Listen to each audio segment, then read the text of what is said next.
Olá pessoal, tudo bom com vocês? Está no ar mais um episódio do ABE-Cast, o Analgesia baseado em evidências, um podcast para médicos veterinários que querem se aprofundar no controle da dor com ciência, clareza e sem achismo. Aqui, a pseudociência não terá vez. Eu sou o Rodrigo Mencalha E eu sou o Lucas Pimentel. e juntos nós vamos dar continuidade a esse projeto extraordinário. Solta a vinheta.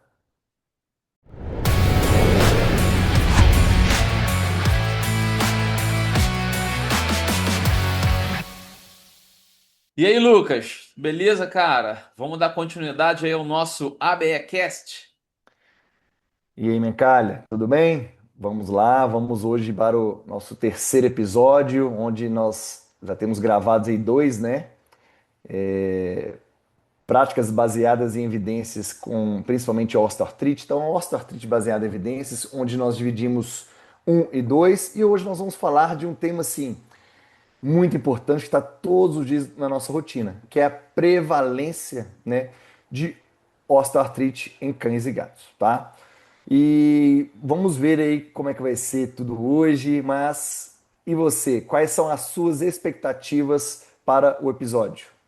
Pô, eu gosto bem desse tema, né? Um tema que a gente não só fala muito em aula, né? Em palestra, mas eu converso muito com a família sobre isso, né? Porque é uma prevalência, se a gente comparar com humanos, muito diferente, né, cara?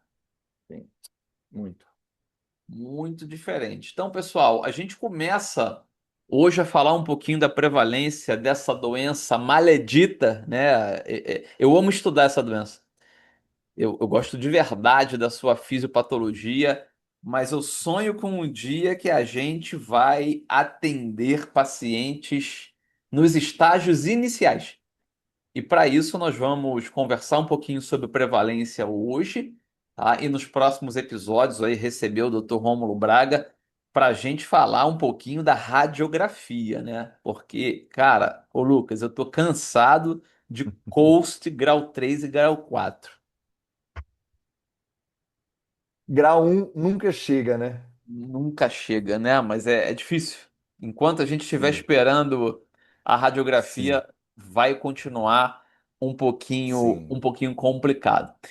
E aí eu faço uma pergunta aqui provocadora, né, para os nossos ouvintes aqui, colegas médicos veterinários e tutores, né? A gente sabe que tem vários tutores nos assistindo também.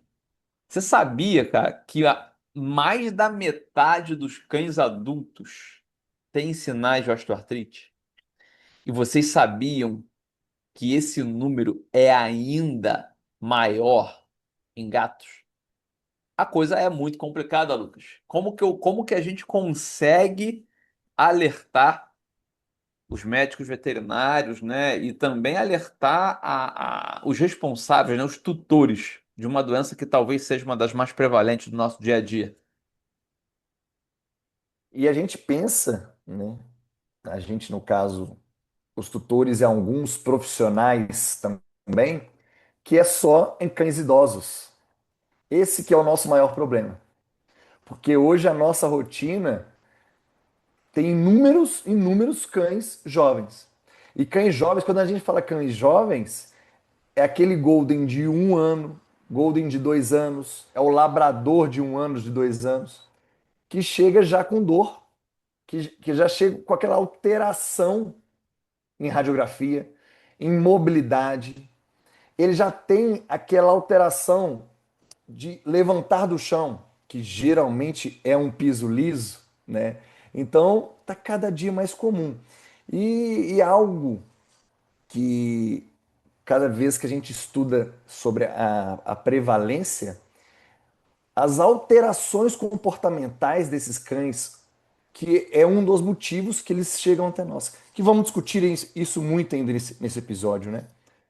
Com certeza, cara. Você citou uma coisa bem legal, né?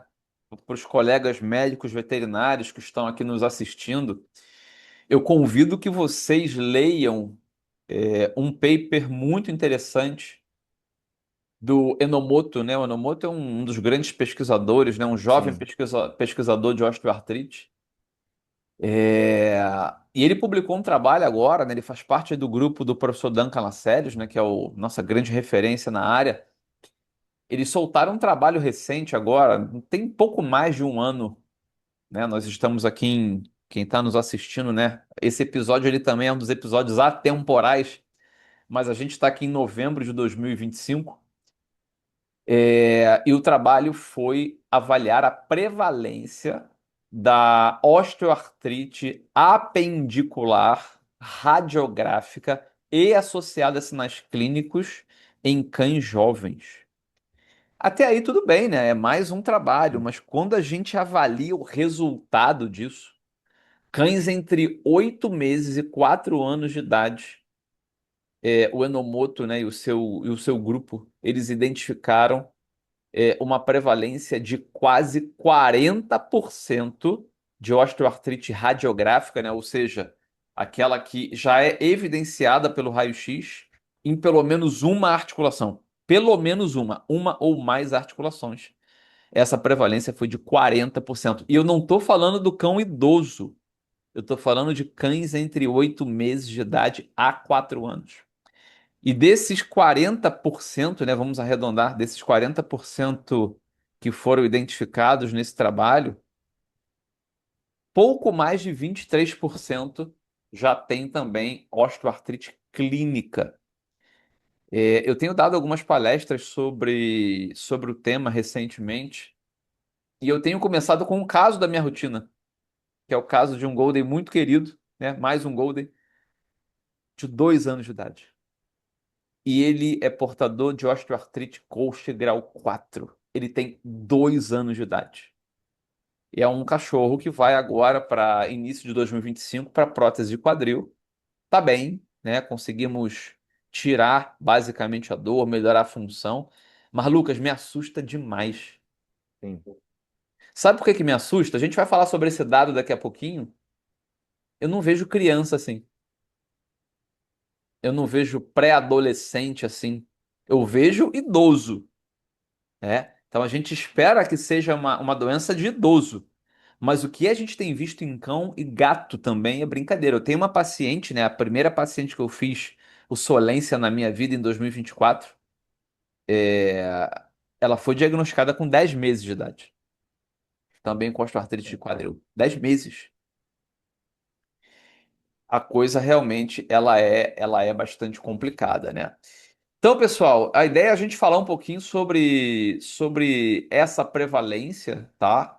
A gente tem plena convicção que nós temos hoje um subdiagnóstico, né, dessa doença. É a doença mais corriqueira musculoesquelética que a gente tem. Por que talvez falar em prevalência, né? Por que que eu e o Dr. Lucas decidimos ter um episódio aqui no ABEcast sobre prevalência, tá? A prevalência, né, talvez o grande ponto central aqui da nossa conversa, como um marcador de impacto e de responsabilidade clínica, tá? Então a gente precisa, inclusive, né, o médico veterinário, tá?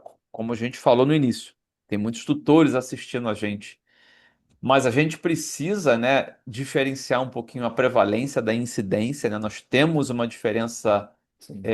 e não é só semântica, né? É uma diferença muito importante técnica, onde a gente está aqui avaliando o número de casos existentes em uma determinada população. E vou fazer uma pergunta ao Dr. Lucas, né? Uma pergunta meio provocativa agora.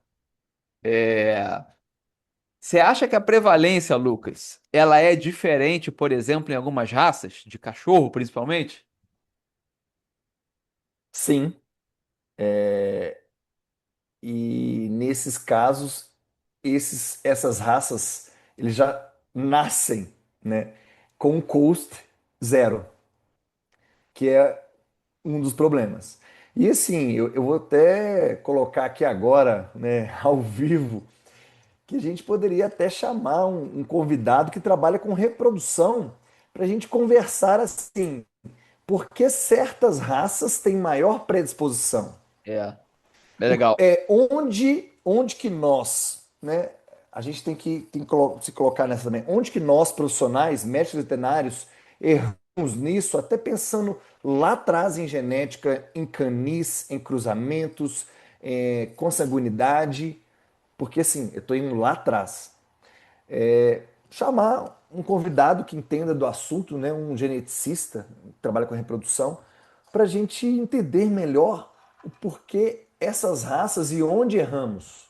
Sim, Porque eu sei também que não é porque hoje nós temos mais diagnóstico, óbvio, tá? Nós temos mais diagnóstico, um diagnóstico mais assertivo, pelo número de escalas, pela avaliação comportamental ser melhor, mas os cães estão vindo. Eu tenho alguns pacientes, você também tem alguns pacientes, mas principalmente Labrador e Golden. sim. É a grande realidade. É a grande realidade que de até 2 anos que eu atendo, se falar quatro aumenta, né, muito mais, mas até 2 anos é Labrador e Golden.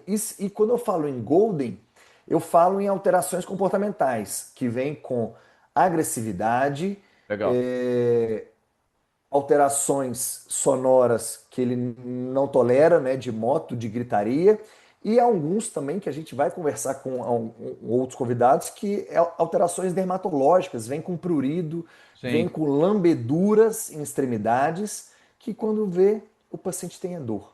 Então, sim. algumas raças principais, né, que é o foco da sua pergunta, que eu atendo de cães jovens, hoje pensando, é Golden e Labrador. É a minha rotina também. Eu tive uma ideia legal, você falou aí de alguém da reprodução, da parte genética. Eu pensei da gente também convidar. Eu tenho um colega da ortopedia aqui do Rio que prega muito a influência dessa castração precoce no Uhum. desenvolvimento da Sim. doença articular. Vamos planejar sobre isso aí. E eu vou colocar uma coisa aqui importante nesse início de episódio, tá? Vocês que participaram do primeiro episódio, parte um e parte 2, vocês vão ver que daqui para frente a coisa é diferente, né? Não tem aula agora, né? Lá tinha slide, inclusive para a gente se guiar. Então a Sim. gente aqui tem até uma pauta, lógico, né? Mas as situações vão surgindo aqui ao longo da nossa conversa, sem dúvida alguma, né? O Lucas falou aí do Golden, o Lucas falou do Labrador. A gente vai ter que ter, inclusive, Lucas, um episódio para falar de estadiamento dessa doença, né? As pessoas não sabem estadiar a doença. Sim. Do Coast, zero É, a 4. é isso Sim, aí. As pessoas não sabem estadiar a doença e existem dúvidas muito, muito grandes, né? Por exemplo, né? Ontem eu sim. fiz uma postagem no Instagram, um desabafo na realidade de um atendimento, né? Mais um caso que eu recebo de uma osteoartrite refratária e o paciente tomando só gabapentina. E deu uma repercussão muito legal, mas tive alguns colegas que me chamaram no privado e uma colega foi muito marcante para mim, ué, mas tá errado. E uma colega boa.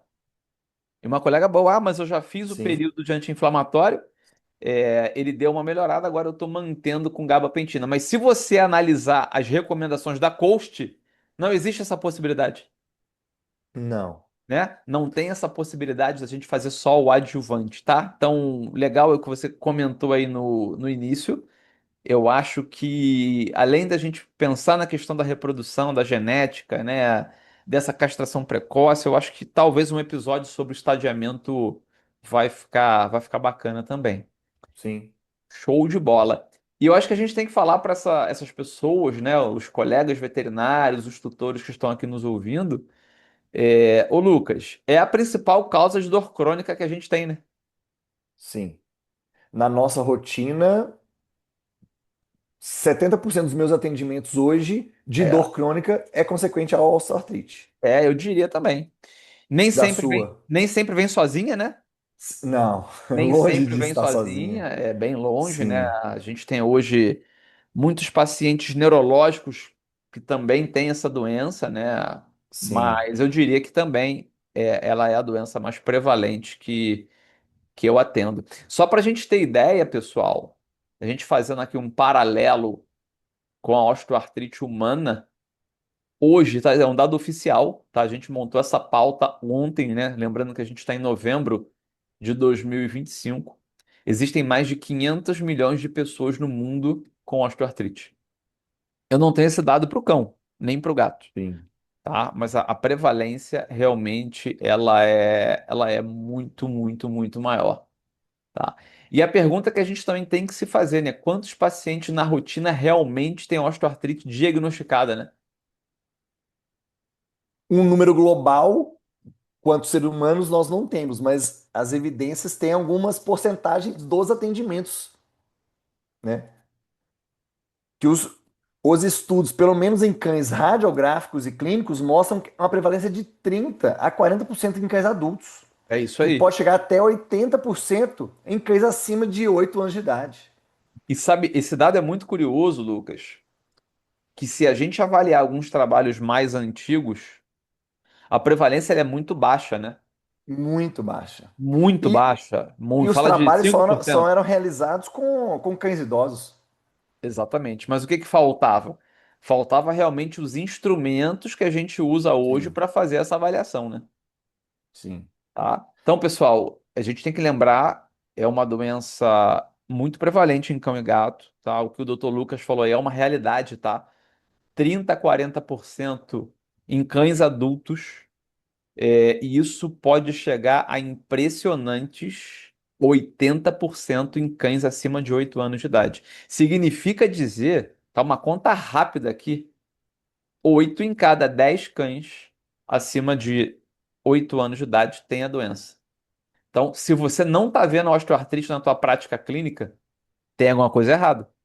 E não é com a tua rotina, é com você, sim. tá? Eu comentei com o Dr. Lucas antes da gente começar, né? A gente sempre bate um papo aí de uns 10, 15 minutinhos antes. Eu li um trabalho hoje muito legal, que eu não vou dar spoiler. A gente vai deixar esse trabalho lá para o episódio junto com o Dr. Rômulo, tá? Que é um grande radiologista em nível do nosso cenário nacional. Mas esse trabalho ele é categórico em mostrar para gente. A radiografia, ela só consegue mostrar evidências de osteoartrite nos estágios mais avançados. Por isso, Lucas, a gente não está vendo Coast 0, Coast 1 e às vezes nem Coast 2. Sim. Bom, a gente ainda Porque tem. Pode falar? Não, porque inicialmente, né, principalmente em cães jovens, a gente trata ali com um anti-inflamatório, com as medicações, eles melhoram e as pessoas esquecem. Sim. Mas se a gente conseguisse fazer um rastreamento e pedir, por exemplo, uma tomografia, uma ressonância dessas articulações que a gente desconfia, ou que a radiografia não mostrou tanta coisa, seria muito melhor e mais fácil também a nossa vida. Sabe, a gente vai falar bem sobre isso, né, no episódio com o Dr. Rômulo. Com Rômulo. Como a gente falou no episódio 2, né, quando a gente caracterizou a osteoartrite, a gente precisa lembrar todo dia que a osteoartrite é uma doença da cartilagem hialina. Sim. E a cartilagem hialina, ela não aparece no raio-x. Pô, mas isso é tão, na minha cabeça, né? É tão óbvio, mas ao mesmo tempo é tão difícil para os colegas compreenderem. Ah, mas não tem alteração radiográfica. Eu atendi recentemente um cão com muita alteração de comportamento, igual você colocou, super reativo, atacando inclusive a família. Mas a Uhum. coxa femoral do menino tá linda, radiograficamente falando. Agora, será que se a gente faz uma ressonância e consegue ver a cartilagem, a gente já não vê outro cenário? Será que se a gente faz uma artroscopia, que a gente Artroscopia. precisa evoluir muito ainda, será que a Muito. gente não tem outro cenário? As Sim, pessoas não entenderam ainda. Quando você vê aquele quadril horroroso, é porque a coisa está muito feia. Você já está sim. afetando o osso subcondral, você já está tendo esclerose, você tem a presença de a formação do novo osso, né, o osteófito, você tem uma osteofitose. Isso é uma outra fase, pessoal. Isso é uma outra fase. Isso é muito importante que a gente entenda, né? E tem muitos trabalhos mostrando hoje pra gente, né? Do Dr. John Innes, do Dr. Johnston, né? Que é um dos caras que mais publicou sobre prevalência. E eles destacam, né? Que na maioria dos casos a gente não consegue diagnosticar com radiografia antes do cenário estar feio. Ou seja, antes do grau 3, 4 coast. Legal, né? legal e ao mesmo Que, tempo desafiador. que aí começa o 3-4 e, e o problema também, que a gente só consegue ir para o 3-4 é que nós recebemos inúmeras radiografias de colegas diariamente com a pergunta, né? Esse paciente tem dor? É, Então, assim, que é a frase que a gente sempre fala, né? Quem tem dor é o paciente, imagem não tem dor. exatamente. E a gente vai falar mais com o Dr. Rômulo, mas se não, porque eles pensam, se não tem alteração radiográfica, eu não vou tratar a dor. Claro. E, e na grande maioria das vezes o paciente tem dor no exame clínico, só que sem alterações ainda em radiografia. Sim. Mesmo Exato. sendo um bulldog francês, um golden, aí já vem aquele golden obeso, normal na nossa rotina, labrador obeso, que semi-sedentário, né, mora dentro de um apartamento, quase não passeia. Esse é o nosso paciente. E se a gente levantar uma outra bola aqui, né?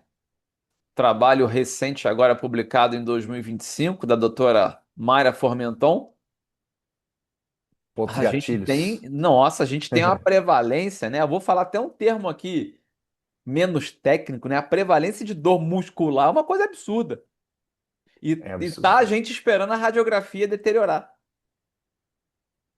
tá? Mas vamos deixar para Você falar palpa o isso. músculo, ele É. mexe o membro. Você palpou um ponto gatilho, ele sentiu dor. Cara, eu atendi um Border Collie no domingo passado de uma colega veterinária da Nefro. Porra, trabalhei com ela há bastante tempo. Fiz um atendimento, na sequência atendi o cachorrinho dela, né? Primeiro que chegou no consultório, né? Espero que ela não esteja me ouvindo aqui. Ou se estiver me ouvindo, ela vai entender muito bem o que eu tô falando. Primeiro chegou ela e o marido dela é médico, pediatra. Ela é nefro-veterinária. E aí chegou o border, né, cara? Mas muito gordo.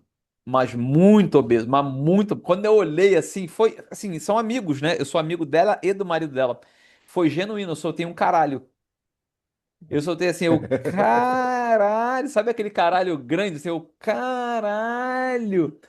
Aí eles olharam assim pra mim, tá gordo, né? Eu falei assim, porra, gordo tô eu, né? Ele tá muito gordo. Aí eles falaram assim: não, mas Fulaninho, aqui é o Rock, o nome dele. O Rock tem 26 quilos. Eu falei assim: pessoal, vocês me desculpem, 26 Nossa. quilos tenho eu. 26 tenho eu. Ele não tem 26. Não, mas tem, vamos pesar. Então saímos, eles nem entraram, saí do consultório, vamos pesar. 38. 38. 38 38 Border quilos. Collie. Um border collie. E eles achando ainda que ele tinha 26. Sabe por quê? Eu acredito que eles acreditavam que era 26, porque ele já teve 26. Só que o cara vai ganhando 100 gramas por dia, ninguém percebe. Ninguém percebe, porque é sutil. Você vê todo dia, você se acostuma com aquilo ali. E ração à vontade, sedentário. Exato, cara, exato. Ele tem leishmaniose controlada, esse bichinho, tá? Uhum. Lembrei, inclusive, do senhor, né, atendendo esse caso.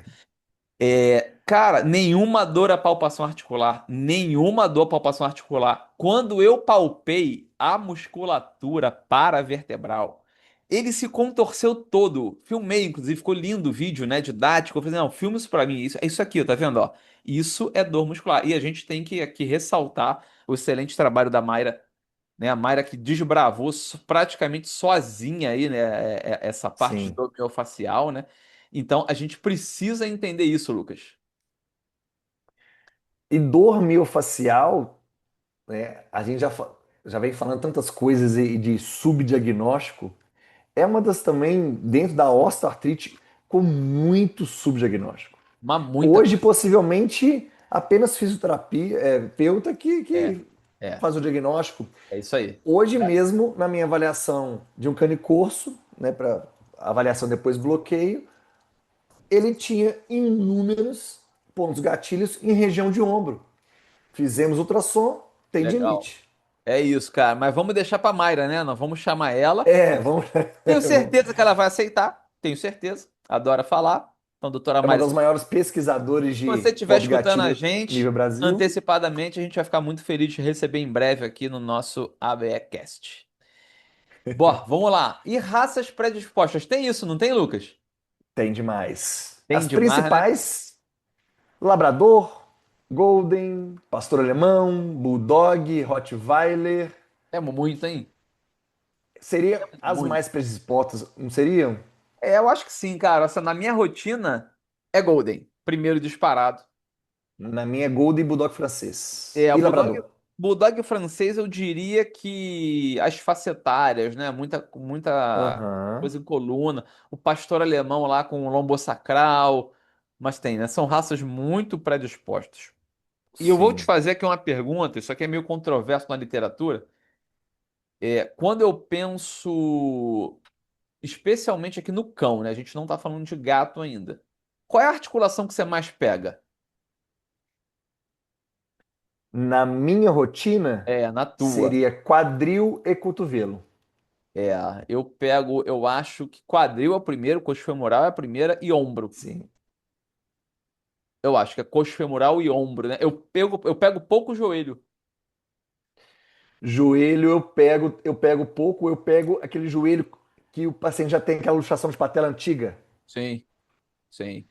Sabe o que eu E acho legal, ombro, Lucas? Sabe o que eu acho hum, legal? E aí, assim, como a gente está num podcast aqui de evidência, né? sim,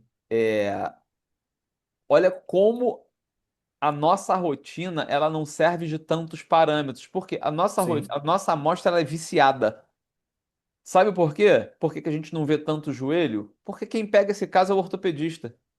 Lá atrás. Lá atrás, exatamente, né? Exatamente. Então não dá para a gente se pautar somente na nossa Isso. rotina, né? Se a gente avaliar os estudos epidemiológicos da osteoartrite, né? Eu diria que o cão é isso, é quadril, é joelho e é cotovelo. Até porque, lembrei, eu queria falar um negócio lá no início, me fugiu, eu disfarcei para não ficar evidente isso, mas me veio agora.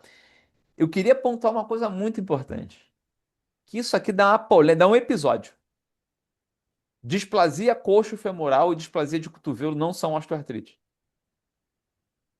Elas vão gerar osteoartrite, né? Então, assim, às vezes tu vê que é um animal displásico, tá? Naquela fase inicial, aquele, sabe? Aquele Sim, jovenzinho. sim, sim. Cara, entendam de uma vez por todas, isso é uma alteração Artropatia. anatômica importantíssima, sim, que você tem que tomar todo o cuidado, fazer todas as orientações, mas você não pode chamar isso de osteoartrite. Que Não nós são vamos ter um sinônimos. episódio só disso. Exatamente. Não pode ser sinônimo, né? Não. É a mesma coisa, o que nós já conversamos, que vamos ter um episódio com um convidado muito especial também, sobre as artropatias consequência da leishmaniose. É isso aí. Pô, aí isso vai ser bom, hein, cara? Esse a gente vai Esse ter, daí esse a gente vai ter que reservar umas 2 horas aí, né? Pô, vai. Esse vai. esse vai. Legal. Vamos pra gato, Aqui, eu né? tenho que te fazer uma pergunta, Pode então, fazer, cara. Pode de acordo fazer. com a sua resposta, que é o da nossa rotina, que também eu vejo com muito subdiagnóstico, consequente à displasia coxofemoral e osteoartrite de quadril. Você falou aí que você tem uma prevalência alta de quadril e ombro. Quando você me respondeu isso, você me respondeu pensando em osteoartrite de ombro ou você me respondeu pensando em osteoartrite de ombro e tendinopatias também? Tendinopatia. Tendinopatia. Ah, não, beleza. Na, Tá. na, é, na realidade, né, a minha fala ela não foi uma fala boa. Tendinopatia, né? Assim, eu Ok. vejo muito animal com o problema do quadril. E aí entra naquele ciclo horroroso, né? De osteoclastogênese, de Sim. começar a fazer a lesão do osso subcondral e de perda de massa muscular e de fraqueza. E o cara tem 40 quilos, ele tem que levantar do chão. Como é que ele levanta? Ele vai levantar do chão no piso liso Ele vai no piso. Que membro ele vai utilizar? Ele vai utilizar os anterior. torácicos, né, cara? Assim, ó. Eu imagino, né? Eu nunca estudei sobre isso, posso estar falando uma besteira aqui do mundo, mas eu penso num paciente humano paraplégico de cadeira de roda que superusa os membros torácicos Sim. para tudo, né? Para se colocar na cadeira, para descer da cadeira. E eu imagino que essas pessoas também devam ter problemas sérios de ombro, né? As tais lesões do manguito rotator. Você já pensou na tendinopatia que aquele Isaquias da canoagem medalhista de ouro tem, Imagina, cara? imagina. Imagina. Deve ter, cara, deve ter. Assim, ó, eu tenho muita tendinopatia no meu ombro direito, grave. É, eu imagino esse Golden, esse labrador aí de 40 quilos de... Se eu tô recebendo, pessoal, se eu tô recebendo Border Collie de 38, vocês imaginam labrador e Golden, né? Tipo, tá batendo 50 quilos assim, né? E aí o cara vai levantar, o que que ele faz? Isso aqui, ó. E aí vai o tendão biceptal pro caceta e vai Supra inflamar o espinhoso. supra, o infra. E aí a gente entra, né? A gente vai ter mais um episódio, tá aí na lista. Eu não sei se ela vai aceitar, eu imagino que sim, que ela também é minha amiga, a doutora Andressa Dupré, para falar de ultrassom articular. Sim. É, cara, a gente também tem que avançar nesse ultrassom articular. Eu vi que hoje você fez um lá, hein? E também foi um caso de subdiagnóstico. Subdiagnóstico, desconfiei, pedi ultrassom e tendinopatia e outra. A tendinopatia crônica do paciente com tendinopatia crônica, além dessa dor, ele já vem mineralizado. É, muita Aí coisa. a história muda, porque assim, medicação via oral, como que vai tratar isso? Imagina. Cara, Não é trata. o meu Não caso, trata. Lucas. É o meu caso. Não. Ó, e nada é a mesma coisa. Eu posso tomar qualquer anti-inflamatório, qualquer opioide, não, não adianta. E placebo é igual. É igual. A minha terapia precisa ser local. Liberação miofascial. Ou a infiltrações. Sabe uma coisa que está evoluindo Isso. muito? E eu tenho uma bomba para te contar, rapaz. Tem uma bomba. O tal do shockwave. Para Shockwave. esse tipo de para esse tipo de lesão, as tendinopatias, e a grande novidade é, vou falar baixinho aqui, já existe shockwave agora que não causa dor, que não precisa mais anestesiar o bicho. Dessa que não precisa, não sabia. Já tem gente Esse fazendo. paciente meu que eu atendi hoje, ele faz shockwave com Já tem frequência. gente em São Paulo fazendo. Cuidado. Maneiro, né? As coisas estão evoluindo. Você imagina lá fazer uma infiltração de plasma rico em plaqueta e na sequência um shockwave. Eu acho que a gente vai ter resultados bem legais. Mas vamos lá, não vamos dar spoiler dessa bagaça aqui de ombro, não. Mas é isso aí. É, Vamos falar de gato. A prevalência em gato, né, cara? Eu diria que é nó. até maior, né, Lucas? Ela pode chegar de 60 até 90% É bizarro. naqueles gatos com mais de 12 anos. Então, assim, isso não sou eu, nem o Dr. Sim, Mencari que está falando. sim. Isso tem evidência nos mostrando, sim, que acima de 12 anos os felinos têm de 60 a 90%, para não dizer já 90%, né? Exatamente. E por que que é subdiagnosticado isso, cara? A manifestação clássica dos gatos em relação aos cães, ela é é, muito mais cautelosa. Então, inicialmente, é aquele felino que parou de pular na pia do banheiro para beber água, parou de pular na janela, parou de pular na estante para ficar te admirando vendo televisão. É aquele gato que dorme mais. A partir daí, com essas alterações, que os tutores, né, os responsáveis, vêm até nós também para trazer os pacientes. Vou te falar, cara, tem dois sinais clínicos que eu vejo assim na minha rotina que são muito característicos. Eles são pouco citados. Constipação Sim. e a eliminação inapropriada. O gatinho Dificuldade de começou. subir na caixinha de areia. É, mas Eu tenho esse também. eu vejo isso toda hora, cara. E assim, É, ó, passa a perceber, pessoal.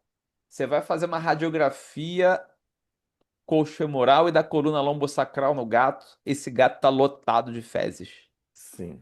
Ressecada. Tá lotado de fezes. Por quê? Porque, cara, dói pra agachar, dói pra ele fazer a Sim. posição, né? E aí o clínico tá esperando o gato mancar. Ele pode mancar, mais difícil ele mancar. Talvez ele ande Dif- rígido. a chance dele mancar do ponto de vista evolutivo do felino é muito pequena. É muito Porque pequeno. além dele ser é, um predador na natureza, ele também é uma presa. Então, o que ele faz para enganar o predador, mesmo morando hoje, em 2025, aí na Barra da Tijuca, de frente para a praia, é É muito diferente. difícil. É Ele não difícil. vai mancar. E sabe um dado da literatura que eu acho que ajuda ele não mancar? O cão ele faz muito osteoartrite unilateral, o gato ele faz bilateral. Bilateral. Então, assim, tá com os Sim. dois quadris, tá com os dois joelhos, os dois cotovelos. Como é que ele manca? Se Sim. os dois estão doendo. Aí o cara começa a dormir. E sabe uma coisa engraçada, já que hoje uma das palavras que a gente mais vai falar aqui hoje é subdiagnóstico, é que até pouco tempo atrás a gente não escutava falar de displasia coxomoral em felino. Nossa, mas eu A gente pego. não. Osteoartrite em quadril em felinos, assim, não, mas isso é coisa de pastor alemão e golden. É isso E aí. assim, acima de 8, 10 anos em felinos, 90% desses pacientes têm. Pelo menos na minha rotina. Na sua, possivelmente também. Não, também. Cara, quadril é muita coisa. Eu acho que no gato eu pego. Vamos falar das articulações mais acometidas? Pra mim, rotina lombosacral primeira. Sim. A segunda eu fico entre a coxa femoral e o cotovelo. Não tenho essa certeza, mas a lombosacral na minha rotina é a primeira. Eu acho que o meu seria quadril e lombosacra, sim, mais do que anterior. E aí você Sim. junta um gato com a coluna lombosacral e as pessoas não veem por um motivo bem óbvio. Não sabe ver faceta articular na radiografia. Não sabe. Sim. Mas É não sabe. outra discussão aí Não também, sabem, né? cara, não sabem, né? E aí quer É, pedir a radiografia, pede, e aí fica olhando o espaço intervertebral, sim. Medindo espaço. medindo espaço. E aí esquece de ver os processos articulares. Sim. Tá? Então, assim, o gato, ele É. tem muito, né? Aí a gente entra até no termo que a gente conversou lá no segundo episódio, osteoartrite, osteoartrose, doença articular degenerativa, né? É tudo a mesma coisa. Mas na coluna vertebral, a gente tem usado mais o termo doença articular degenerativa. Mesma coisa, Sim. tá? Eu, Sim. eu, eu ressalto, pessoal, que as articulações facetárias, o que são articulações facetárias? É a união entre o processo articular cranial e caudal, ela também é uma articulação sinovial. As pessoas Sim. talvez não tenham essa informação, né? Acham que a coluna é o disco, e é também. Mas o disco, né? Se a gente assumir, né, a vértebra, o disco como uma articulação, e de fato é, a gente está falando de uma articulação não diartrodial, que ela não dobra. Então, logo ela não é sinovial. Não é dessa que a gente está falando, tá? Talvez quando a gente chegar na segunda temporada do ABEcast, que a gente provavelmente vai falar de coluna, a Sim. gente fala sobre a doença do disco intervertebral, mas não é disso que a gente está falando. A gente está falando de osteoartrite. Beleza pura, né? Então, Minha calha, muito subdiagnosticada. Diga, jovem. cara, então, mas por que que você acha que ainda ela é subdiagnosticada? Cara, eu acho que nós, tá? Eu vou me incluir, embora eu já tenha evoluído, né? Estudar é o maior ato de libertação que a gente pode fazer por nós mesmos, Sim. né? Não é nada como isso. Durante muito tempo, a gente estava esperando o gato mancar. Essa é a real. O Sim. gato, diferentemente do cão, né? Eu nunca vou esquecer, né, das palestras que eu tive a oportunidade de ver o doutor Alexandre Daniel falando sobre gato, né? E ele fala uma coisa que é muito real, né, cara? O gato é um ser evoluído, né? O gato é diferente, né? Então, assim, o cão ele esperneia, né? Sabe? O cão ele se entrega, o cão ele quer chamar a atenção. O gato não, cara. O gato ele entra naquele mundo dele, né? Como eu brinco, né? Aquele mundo autista dele, e ele fica lá, cara. Então, assim, melhorou muito, Lucas. Eu acho que com a publicação do Dr. Dan Canacelles, quando saiu aquela publicação lá do checklist. Sim. O checklist de osteoartrite felina existe para cão também, mas não é igual, tá? Mas não é igual. De gatos ela é bem mais Não, completa. mas caralho, mano. O de Bem gato é um mais completa. negócio incrível, porque assim, eu também eu tive a oportunidade, né, de assistir o Dr. Valdo no lançamento de Solência em Curitiba, tá? Eu tava lá em Curitiba, eu assisti, foi incrível. E eu nunca vou esquecer um dado que ele apresentou na palestra dele, né? Para quem não conhece, né, eu acho improvável, né, mas enfim. Eu não conheço vários artistas, né? Porque eu não acompanho, às vezes ninguém conhece o pessoal de gatos, né? O Dr. Valdo, ele é considerado talvez o pai da medicina felina no Brasil.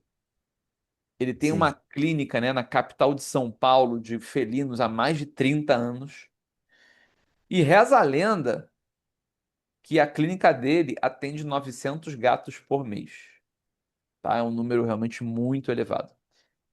E ele contou isso na palestra dele, que antes do checklist de osteoartrite felina, a média, né, dos 900 gatos mês atendidos, a média de atendimento de osteoartrite era só de 18 De 900. de 900.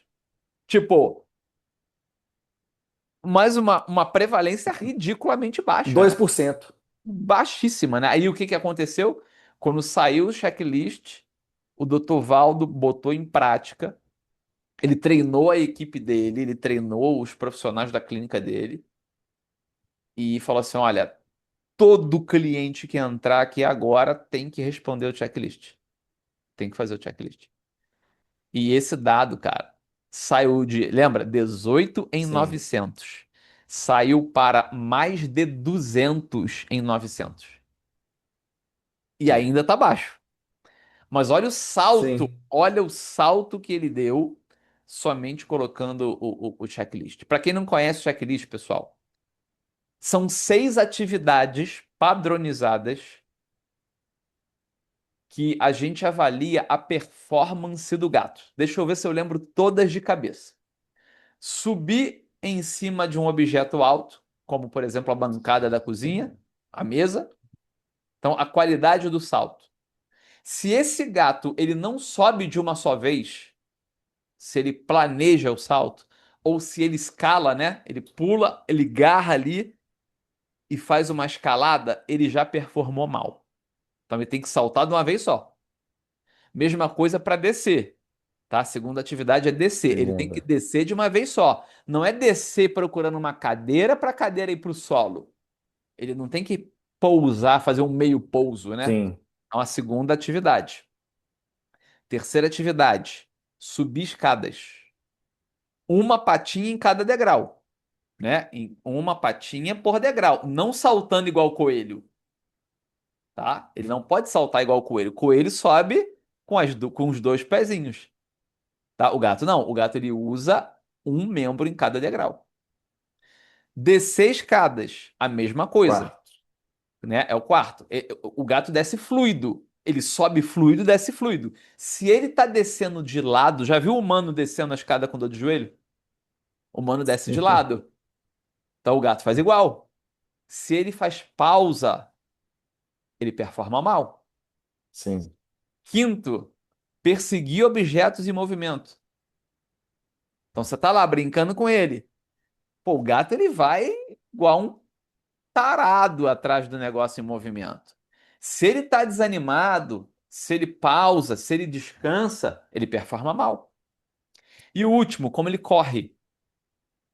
Então ele correr atrás de um outro gato, entendeu? Então, se ele tá correndo bobão, se ele tá parando, ele performa mal. Pessoal, 6.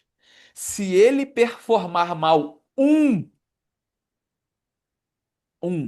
dos 6, ele tem indicação de passar por uma consulta com um especialista. Porque ele tem chance de ter osteoartrite. Não é diagnóstico, é triagem.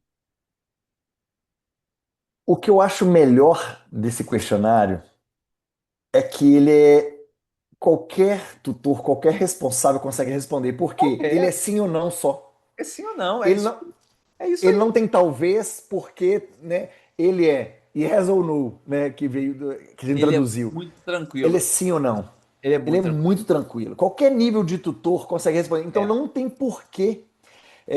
Tem alguns, se não me engano, o Alexandre Daniel falou que tem esse questionário que ele deixa na recepção Isso, porque agora, todo, enquanto está esperando o tutor. Já vai preenchendo, quando chega na consulta já entrega. Muito mais simples. é muito importante isso, Lucas.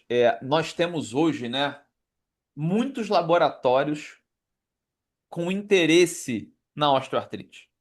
Sim, Eu vou citar o nome de todos aqui, tá? Porque a gente não tem conflito de interesse com nenhum desses laboratórios, não somos patrocinados. Então nós temos Zoetis, nós temos Elanco, nós temos Avert, nós temos, me ajuda aí, Birbac, Virbac, nós Ouro Fino, temos Ouro Fino, Vetinil e me perdoe os menores que eu Sintec. porventura Sintec eu não tenha falado.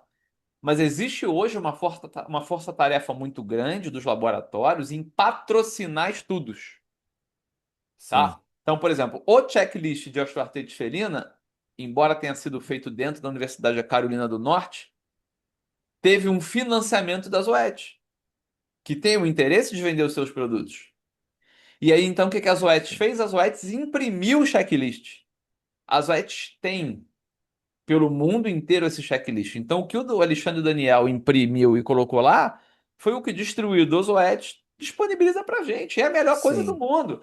Que qualquer pessoa consegue no site. Assim como a Elanco tem a Coast, É, sabe? tem a Então, a custo. gente tem que colocar isso. Tá ali o tutor, por favor, você tem um gato. E aí, Lucas, o gatinho não vai tomar a vacina dele lá com sei lá quanto tempo, já esqueci tudo isso, 2 meses, um Eu mês, não também. sei. Ah, ele vai tomar a vacininha dele pediátrica, não vai?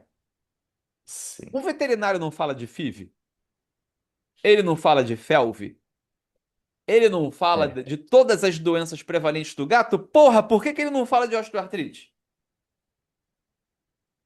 É A aí, gente alivia sofrimento, reduz dor, melhora a qualidade de vida. Lucas, eu não ia falar disso agora, não. Vou dar uma passada. O que eu falei pro gato agora vale pro maldito do Golden, que tá chegando lá para Sim, tomar a vacininha dele. Tá? Nós precisamos fazer rastreio da osteoartrite. E o rastreio, pessoal, ele tem que ser um rastreio que a gente chama de um rastreio oportunístico. O que que seria isso? Você tem uma oportunidade, você recebeu um Golden de 4 meses no teu consultório, que tá lindo, maravilhoso, cheiroso, gostoso, beijando todo mundo, mas ele tem um fator de risco para uma doença grave. Então você ali tem a oportunidade de fazer um rastreio com uma radiografia, com um exame clínico, testando as articulações, sim, palpando e ensinando a família sobre a doença. Esse é o melhor caminho que nós temos para a gente parar de receber os Goldens Coach grau 3 e grau 4. Que aí a família vai entender que ele nunca vai poder engordar. A família vai entender que ele não deveria morar no porcelanato. A família vai entender que ele deveria evitar saltos exagerados. A família está ali aprendendo. Agora não, ninguém ensina.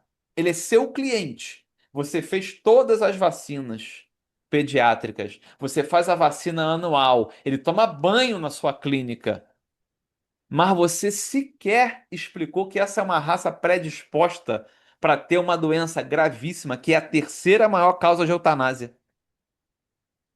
É sim. aí que está o problema. Essa é a minha visão. É a base. Porque se você desconfiou, se você fazer esse rastreamento, né, que seria o ideal, principalmente se não tem na recepção o checklist, mas para algumas raças predispostas deveria ter. E se eu desconfiar, eu como profissional ou qualquer profissional, nós temos hoje escalas validadas, facílimas, disponíveis, até assim, já em português. Sim. Não tem nem a desculpa de eu não sei ler inglês, Porque hoje já tem inúmeras escalas já validadas e já traduzidas, validadas para o português, né? Em cães, por exemplo, load, CBPI, podemos estadiar pela coach também, né? Tem a escala de Helsinki, igual eu já dei o exemplo aqui. Eu Gosto, tá? utilizo muito mais a CBPI, mas em alguns casos que eu preciso avaliar também o paciente à marcha, eu coloco a CBPI junto com a load, que ainda vamos falar mais de escala, né? Claro. Então, de gatos tem a FMPI, mais essa que a gente acabou de citar, CS ou M, mesma coisa. Então, Gosto. escalas hoje não tem desculpa da gente não utilizar mais. Sim. Vamos Não ter que tem. ter um episódio só sobre as escalas, não vai ter jeito, né? Não tem jeito. Não Não tem tem jeito. jeito. Pessoal, vamos caminhar para a gente seguir aqui nosso horário, né? A ideia é a gente não ter episódios tão longos como foi o primeiro, né? O segundo.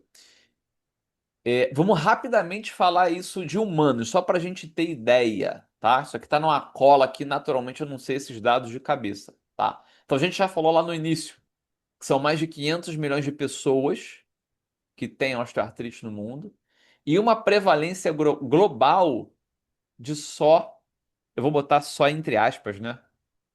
Porque comparado com cão e gato é pouco, mas é muito ainda, né? São Sim, 7% da população adulta que tem a osteoartrite e chega aí em torno de 25% na população geriátrica, tá? É diferente no humano, né, Lucas? Porra, a nó. gente vê assim, tá, podemos quase que afirmar que a osteoartrite é uma doença da população geriátrica em humanos, né? E na veterinária isso é bem diferente, né? 25%. Eu É, sei que a gente está trabalhando em não em números totais, em sim porcentagem, né? Nós temos 8 bilhões de pessoas no mundo. Mas se a gente for trabalhar com porcentagem, que em gatos é 90%, em cães é 60%, olha a sim, diferença. é muita coisa, cara. É assustadora. É realmente muita coisa, né? E humanos têm algumas diferenças, né? As mãos são bastante acometidas com essa doença também, tá? A gente não vê Sim, tanto isso na veterinária. Sabemos que as mulheres, né, parece que são mais afetadas que o homem, tá? Especialmente depois sim. da menopausa, talvez Menopausa. aí com a questão hormonal. Aí vem o negócio da castração, né? Sim.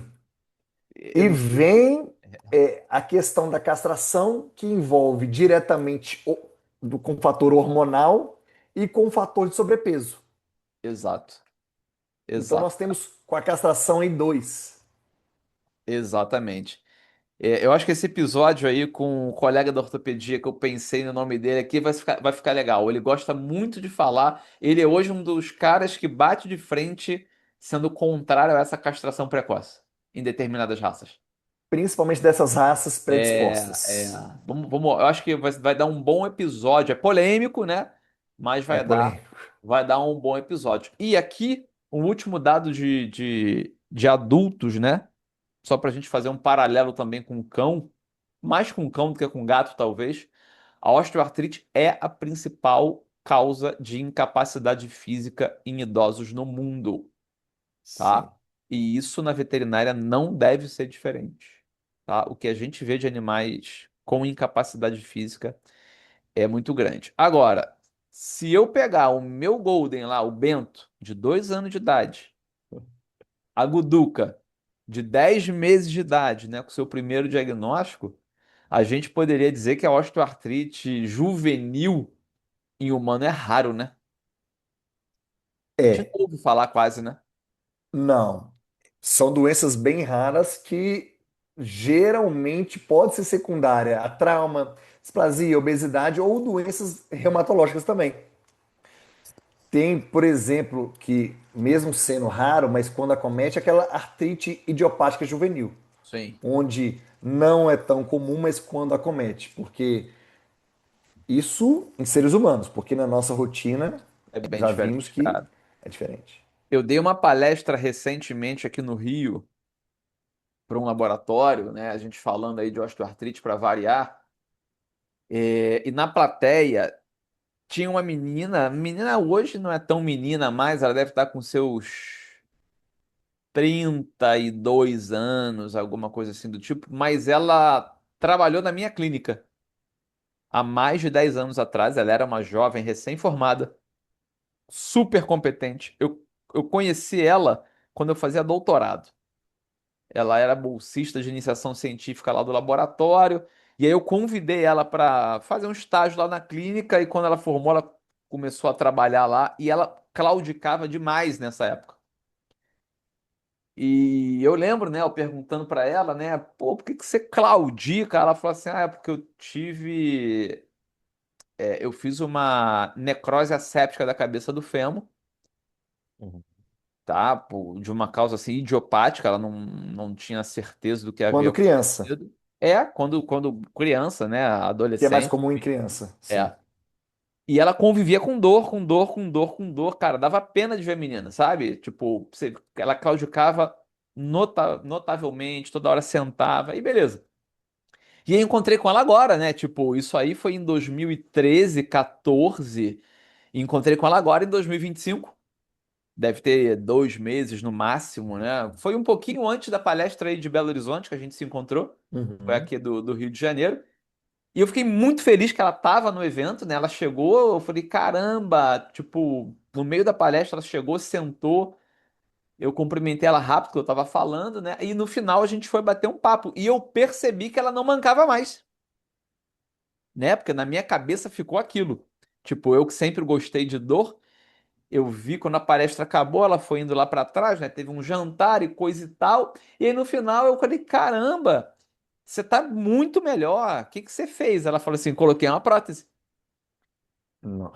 Então ela fez uma cirurgia de prótese, aí me mostrou as fotos, eu comecei a seguir o médico dela no Instagram, me mostrou toda a recuperação dela, toda a fisioterapia dela, incrível a cirurgia, lindíssima, né? Pô, muito maneiro. E ela resolveu o problema dela, né? Mas assim, é um Essa caso atípico. realidade, Caso atípico, né? É um caso atípico. Pra gente é toda hora. e essa realidade de prótese, se fosse mais a nossa realidade, também nossa vida seria um pouco mais fácil. Eu tô com bastante casuística, cara. Assim, aqui hoje, né? Eu sempre falo sobre isso, porque cada um tem seu time de carreira, né? Eu trabalhei durante muito tempo em hospital universitário. Então, um público de Uhum. baixa renda, né? Como a maioria. Hoje eu trabalho para um público bem melhor, né? Um público bem mais seleto. Então, hoje eu já tenho alguns casos bem legais de prótese. De animais jovens, com a família bastarda, né? Aquele animal que deu sorte, né? Nasceu na família certa. E não só a família que tem grana, né? Uma família que tem grana e tem disposição, porque o pós-operatório não é fácil também, não. Não, Tem toda uma reabilitação física importante, uma fisioterapia muito duradoura, né? Mas é um resultado, cara, muito bom. Muito bom, né? Temos poucas pessoas no Brasil fazendo ainda, e tá sim. aí mais um episódio que a gente pode ter. Quem A sabe gente se esbarra aí, a gente se é, esbarra aí mais na questão financeira. eu acho que não só a financeira e falta de mão de obra. Porque hoje, né, Indicação? se a gente parar para pensar em nível Brasil, tem uma pessoa no Brasil inteiro fazendo muita Sim. e algumas poucas pessoas fazendo. Nós temos 5 pessoas no Brasil No hoje. máximo, eu Deve, acho. no máximo, No né? máximo, no Se máximo. tiver 5 é muito, Se sim. tiver. E tanto que essa primeira pessoa, eu não quero citar o nome porque eu acho que não cabe aqui, mas também não teria nenhum problema. É a pessoa que roda o Brasil, inclusive, para fazer essa cirurgia. Sim. Tá? E quem sabe, eu vou tentar convidá-lo para participar de um programa com a gente. Vamos ver se a gente. Eu acho que seria bem legal a gente falar de prótese. Acho que seria bem legal. E eu acho que a gente falar de prótese e não esquecer de linkar sobre a dor nociplástica. Sim, Resolvemos a periferia, sim. mas o problema. A gente não É, pode é, é, esquecer dif- disso. é difícil, tá? É É difícil, difícil. é difícil. A gente vai vencer, tá? Ontem, por exemplo, eu fui convidado para dar uma aula na pós-graduação de ortopedia. Nossa, isso é um Cara, avanço. eu fiquei muito feliz. Não. Esse é Porque um assim, avanço. a gente começou a abrir uma porta muito massa, É, né? Só para você ter ideia, sim. Lucas, a gente ainda não teve a oportunidade de falar muito sobre isso, o momento chegará. No meu curso de dor, que hoje tem quase 700 colegas, só tem dois ortopedistas. É assustador. Só dois. Só dois É. ortopedistas. Uma sensacional, lá de Londrina, a Sim, doutora Mariana, que você sim. conhece também, Ela é participou da. 10. Ela é muito boa, e outra pessoa que eu não conheço. É, Não conheço. Eu tenho a triagem, né? Que eu tenho uma lista lá, mas não conheço a pessoa. Mas eu espero aumentar isso aí, cara. Porque é uma área que a gente tem que avançar de verdade. sim. Mas beleza, né? Vamos aqui para a parte. Penúltima parte, vai? Para a gente não se alongar tanto. Para a gente fazer umas perguntas do tipo de vamos refletir, né? Deixar algumas coisinhas no ar. Por que que a gente ainda subestima tanto essa doença? Isso é uma doença, É. cara, gravíssima, que cursa com dor crônica e incapacidade física. E o fim da vida a gente conhece muito bem, né? A imensa maioria desses animais onde nós perdemos o controle são, infelizmente, Eutanasiados. eutanasiados, né? O que que será que leva, por exemplo, os tutores normalizarem a dor? Por que nós, veterinários, não melhoramos a nossa conduta, né? Fazer a Eu nossa acho que triagem? nós, seres humanos, eu sempre falo isso em aula de dor, que é algo que me incomoda muito. A gente normaliza muito a dor no quesito assim, vou te dar um exemplo. Quando você faz uma cirurgia, a pessoa te pergunta como você está. O que você responde? Eu estou ótimo, só estou com dor. É, Gente, se você está com dor, você não está ótimo. é. E as pessoas normalizam você passar por uma cirurgia, está com dor, Cara, normalizam você ter uma osteoartrite, você está com dor. As pessoas normalizam você ter uma doença que causa dor, você ter dor. sim. E extrapolam isso para os seus pets. Vocês não estão conseguindo ver aqui na minha prateleira. Tem um livrinho que tá aqui, ó. É, Agora sim, é esse roxinho que tá aqui. Qualquer dia eu vou mostrar ele aqui pra vocês. Foi o primeiro livro de dor que eu li na minha vida. O nome do autor é José Paulo Drummond. Talvez ele esteja morto já hoje. Talvez. Eu conheci o doutor José Paulo Drummond quando eu fiz estágio no Hospital Carmela Dutra aqui no Rio de Janeiro. Carmela Dutra, Lucas, você que é de BH, você não conhece. Ele é um hospital naval. Ele é um hospital da Marinha. certo. É... Perdão, tô confundindo os nomes, tá? Ele não é nada da Marinha. Da Marinha é o Marcílio Dias, que eu também fiz estágio. Mas ele é próximo. O Carmela Dutra, ele é um hospital maternidade, tá? O meu último período da faculdade, como o estágio não era obrigatório na minha época, eu rodei 5 hospitais de humanos para fazer o meu estágio, tá? Um deles foi o Carmela Dutra. Eu fiquei um mês em cada. Fiquei um mês no Carmela Dutra, um mês no Marcílio Dias, que é esse naval. Fiquei um mês no Clementino Fraga Filho da FRJ, um mês no Antônio Pedro e um mês no Miguel Couto. Foi top. Foi uma das melhores experiências da minha vida, que inclusive me balançou, tá? Eu quase quis fazer medicina na época por conta disso, porque eu curti pra caramba. Mas eu conheci esse velhinho, cara, José Paulo Drummond, médico anestesista. Devia ter na época, Lucas. 70 é fumaça já. Velhaço mesmo. Chefe do setor de anestesia. É... E por que que eu fui parar lá? Porque me falaram que era o cara que mais se preocupava com dor pós-operatória no Brasil. E eu fui lá, né? E aí eu descobri que o cara tinha um livro, né? O livro que ele me deu, assinado por ele. E ele começa assim o livro dele. Cerca de 75% dos pacientes humanos que operam relatam experimentar dor de moderada a intensa no pós-operatório. 75% é assustador. Caralho, velho. 3 em 4, 3 em 4. Caralho. Sim, é um Tá errado. negócio bizarro, assim, ó. Tá errado. Experimentam dor moderada intensa. Quando eu li isso, eu falei assim: imagina na VET. Tipo, se na... isso eu tô falando de vinte e Sim, cinco anos atrás, né? Tipo, sim. imagina na VET, né? Hoje as coisas estão melhorando, claro que sim, né? Mas é um dado assustador, né, cara? Aí, junto com isso, normalizam. Porque, mas ele tá velho. É normal sentir dor. Gente, É, nunca é normal sentir dor. é. Muito menos na velhice. Que você Muito menos na possivelmente tem velhice. outras comorbidades. Você é um cardiopata, nefropata, hepatopata, endocrinopata. Então, assim, na velhice, que é a época de você desfrutar, ficar mais tranquilo, você ainda vai sentir dor. Nunca é normal sentir dor. Então a gente tem que parar, né, de normalizar essa dor, É. independente da faixa etária do paciente. Mas sabe o que acontece, cara? Para pra pensar, né? A gente nunca conversou sobre família, né? A gente não conhece tanto as nossas famílias ainda, né? Mas pensa aí Sim, na tua família aí, não sei se tu tem vô, avó viva, pai ou mãe, enfim. É normal na cabeça das pessoas ver um vovozinho, uma vovozinha sentada, sim. com dificuldade de levantar. Ah, faz isso lá pro seu avô, faz isso lá pra sua avó, né? É tipo, é normal, não é normal, é comum. É comum você ver idosos com incapacidade física. A gente cresceu assim. Porra, Sim. você vai querer que o cachorro de 12, 15 anos corra? É normal para a cabeça É. das pessoas.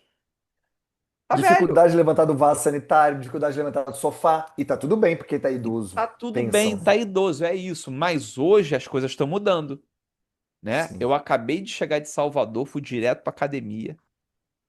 Da academia eu vim fazer o podcast contigo. A quantidade de velho na academia é bizarra. E velhos sarados.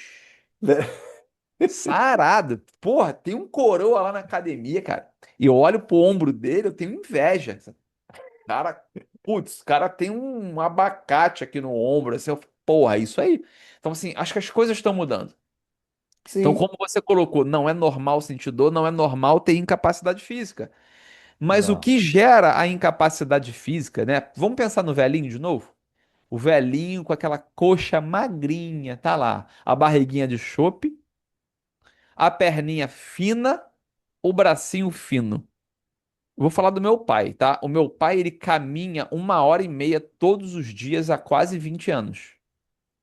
Desde que ele descobriu uma doença arteriosclerótica, tá? Sim. Que eu, inclusive, descobri esse ano, mesmo fazendo atividade física. Então, temos uma questão genética, mas que faz você se mexer. Olha, se você não levantar a bunda da cadeira, você vai morrer. Você vai morrer. Tá? Agora, pensa num velhinho desse aí de 80 anos. O cara não consegue abrir o pote do palmito porque ele não tem força no braço. Não. Não abre.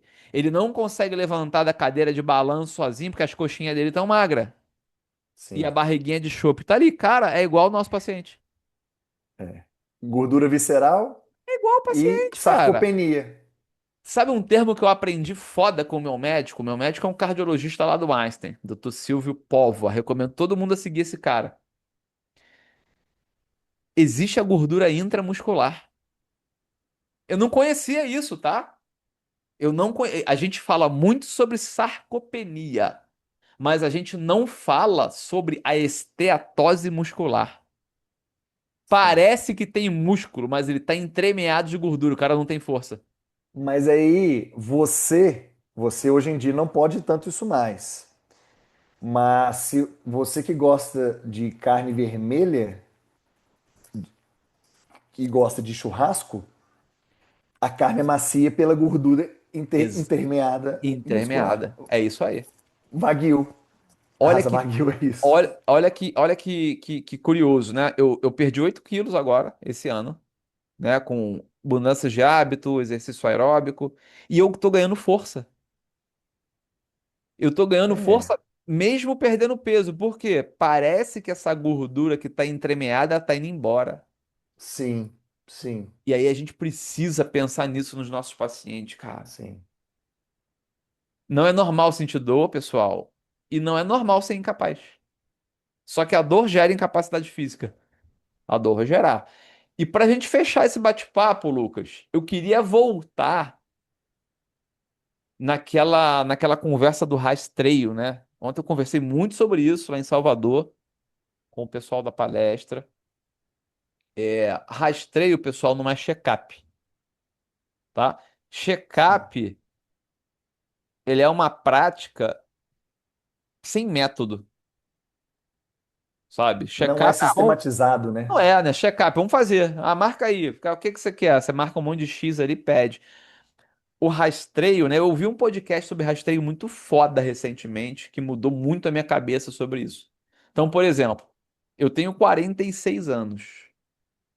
Eu tô um ano atrasado.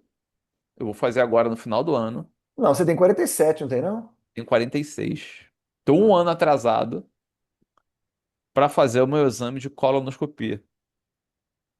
que é 45. Sim. 45. E o que que é isso? O que que é por que que a gente chama isso de. Por que que é rastreio não é check-up? Porque é uma prática sistematizada, baseada em evidência, que pacientes humanos, independente do sexo, de 45 anos, têm uma prevalência já aumentada de câncer de câncer coloretal. E que você fazer a colonoscopia nessa idade, a partir dessa idade, e diagnosticar precocemente um tumor, você diminui mortalidade. Entende a diferença? Aí eu comecei a viajar. O dia que eu assisti esse podcast, Lucas, meu cérebro fritou, pra variar. Eu dormi e eu sonhei com essa porra. Eu sonhei, eu fiquei viajando. Minha cabeça é muito louca, cara. Minha cabeça é meio fantástico, mundo de Bob, sabe? E eu fiquei viajando nesse negócio, cara. Viajando, viajando. E eu acordei de manhã, eu fui escrever. Então eu pensei assim, ó. Eu acho que o nosso rastreio, ele poderia ter quatro fases. Quatro fases. Primeiro, pensando na osteoartrite, tá? Eu aqui tentando imaginar como que a gente poderia fazer isso aqui. Tá? Eu escrevi isso assim que eu acordei para eu nunca mais perder isso aqui, né? Que a ideia é assim, a ideia vai e vem. Uhum. Primeiro, eu tenho que evitar o surgimento de fator de risco. Aí entra lá na conversa do Lucas. Como que eu vou fazer isso? Fazer uma seleção genética para reduzir as displasias de quadril e de cotovelo. Aí é, lá, é o geneticista que ele sugeriu, é lá dentro do canil. É, não tem. É antes da gente. É antes da gente, né? Eu quero É, evitar surgir fator de risco. Porque a displasia coxo-femoral é um fator de risco da osteoartrite. sim. Segundo, né, vamos pensar ainda em evitar surgir o fator de risco. Educação alimentar precoce para evitar sobrepeso. Aí é com a gente, né?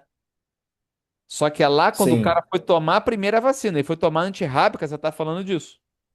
A orientação tem que sair de lá. Tem que ser de lá. Incentivar a prática regular de exercício. E, como eu escrevi um dia desse também, não é sair de manhã, você com a cara, né? O tutor é assim, né? Eu vou até reproduzir isso aqui. Até pega meu celular aqui. O cara tá assim, ó. Tá o cachorro ali cheirando as plantas e tá o cara Andando mais ou menos. consumindo a dopamina dele de manhã cedo e tá consumindo. Não é isso, tá? E isso é atividade física. Exercício físico é diferente. Sim. Exercício tem intensidade no negócio, né? Então a gente precisa mostrar isso para a família desses animais, tipo Golden, tipo Labrador, esses caras aí, pô. Tudo bem? Ponto 2. Primeiro ponto, a gente evitou surgir o fator de risco.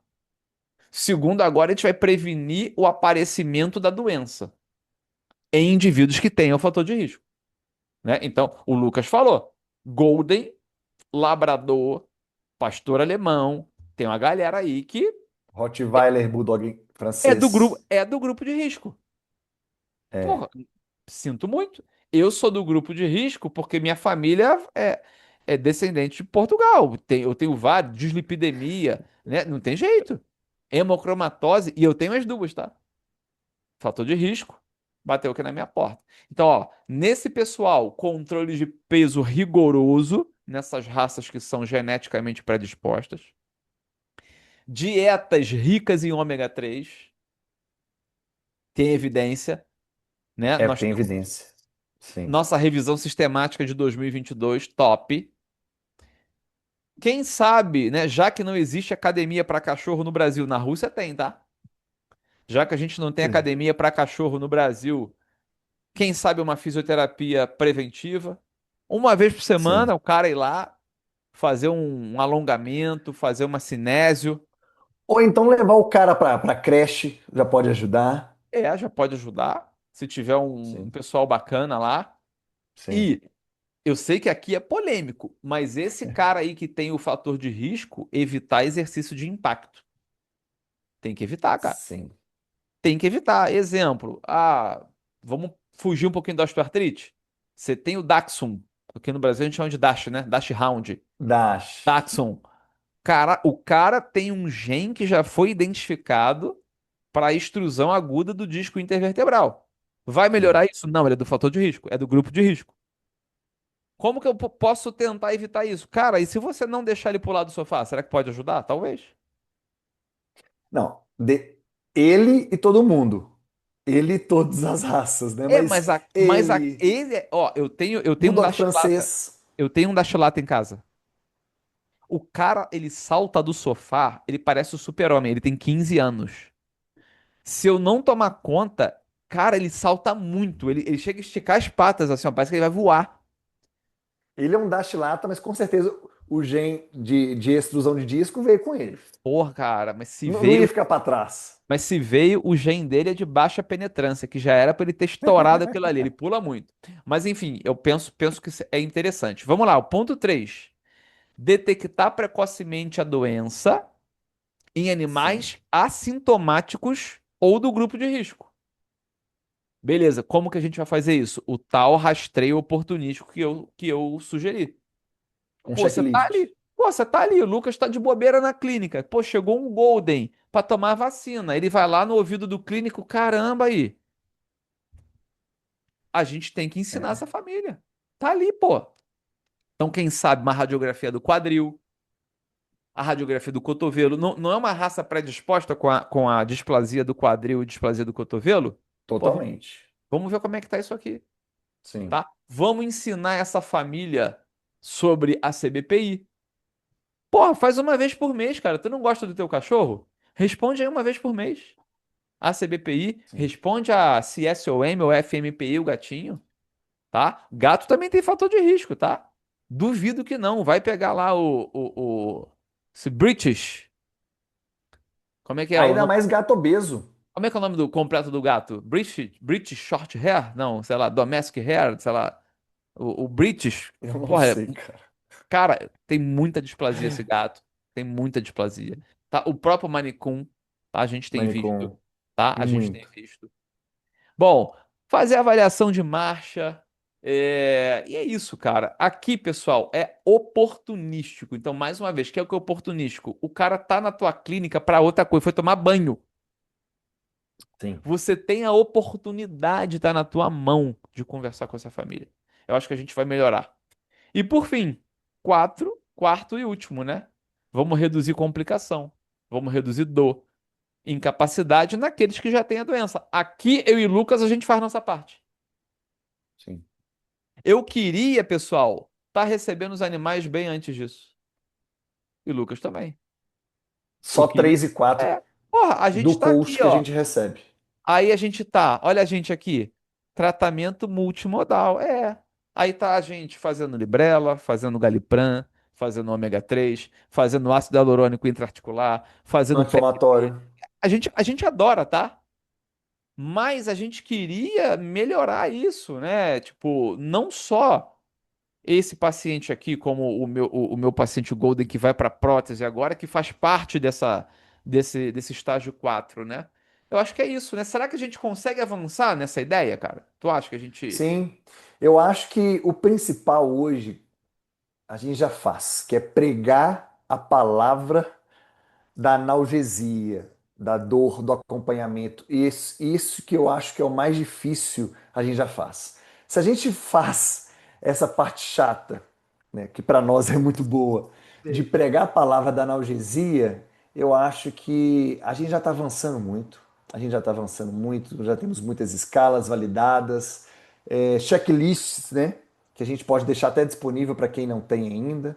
Então é algo que a gente pode melhorar e já temos evolução sobre isso. Com certeza, cara. Vou te falar um negócio, cara. Eu ontem eu levei um livro de presente. Tem uma colega de turma da neurologia que foi na palestra ontem.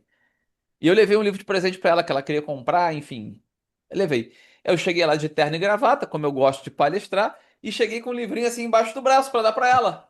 Pra não chegar assim aberto, né, de tipo feião. Eu cheguei aqui com, porra, aí eu encontrei um cara lá que eu conhecia também, e o cara falou assim: "Veio pregar, professor?" Aí eu falei assim: "Não deixo de ter vindo pregar, né? Estamos Sim. pregando a palavra da dor, a palavra da osteoartrite, Analgesia, analgesia." Gostei disso aí. Gostei. sim. Vamos criar uma camisa, os pastores da analgesia, os pastores Sim. do controle de dor.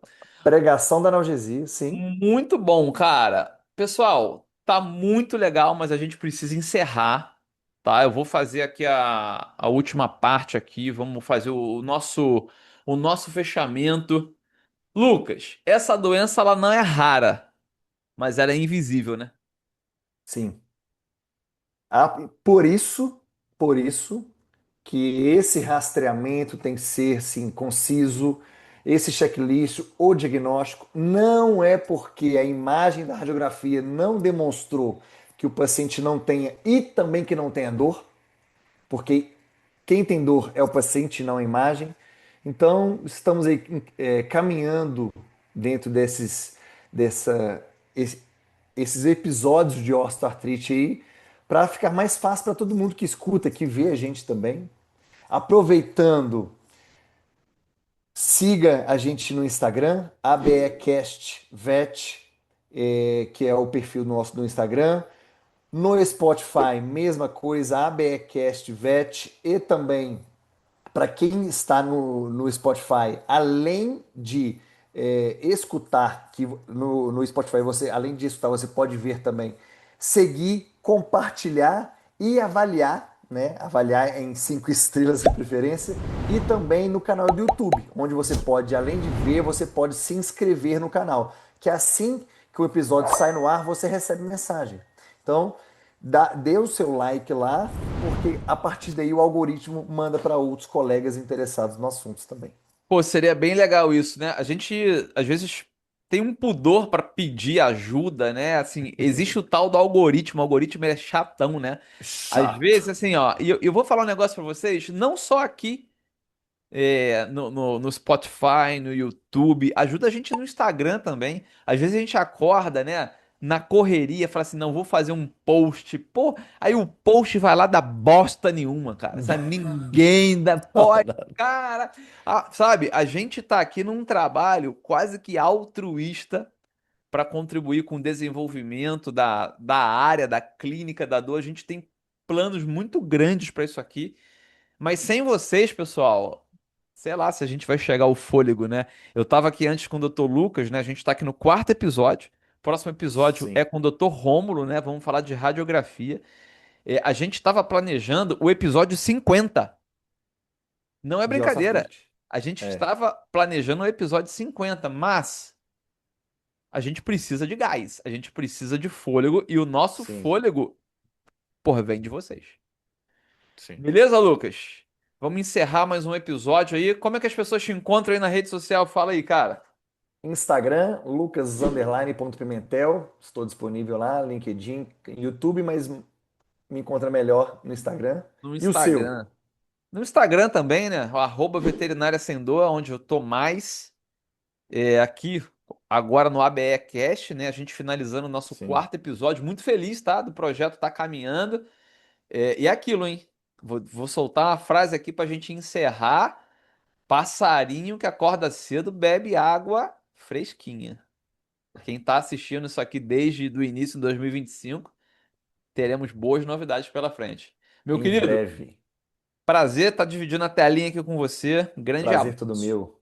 Até e a até a próxima. próxima, hein? Valeu, Valeu. pessoal.